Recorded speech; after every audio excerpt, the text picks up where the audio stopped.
Exemplifying scenarios. Here are some scenarios that exemplify viewing disability through the medical model.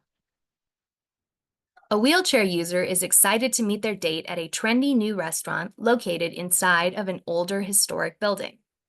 However, two steps prevent them from entering the restaurant.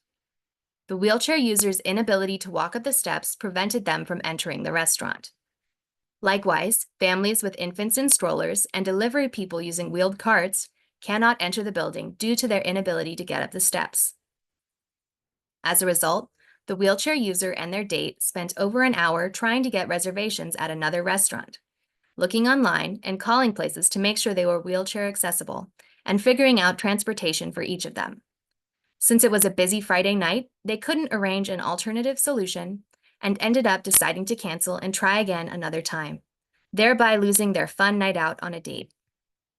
The wheelchair user's ruined evening all stemmed from the consequences of their disability.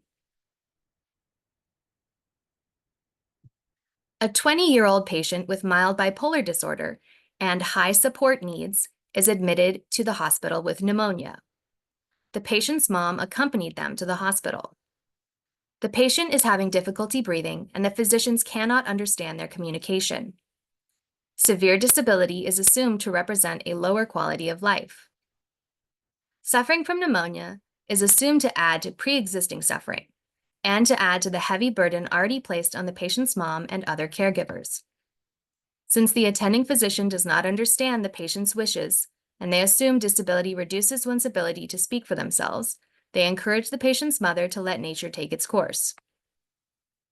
The patient's hospitalization is extended because they are extremely anxious about their care, and in return, relationships between their supporters and the hospital staff break down, so the patient develops complications.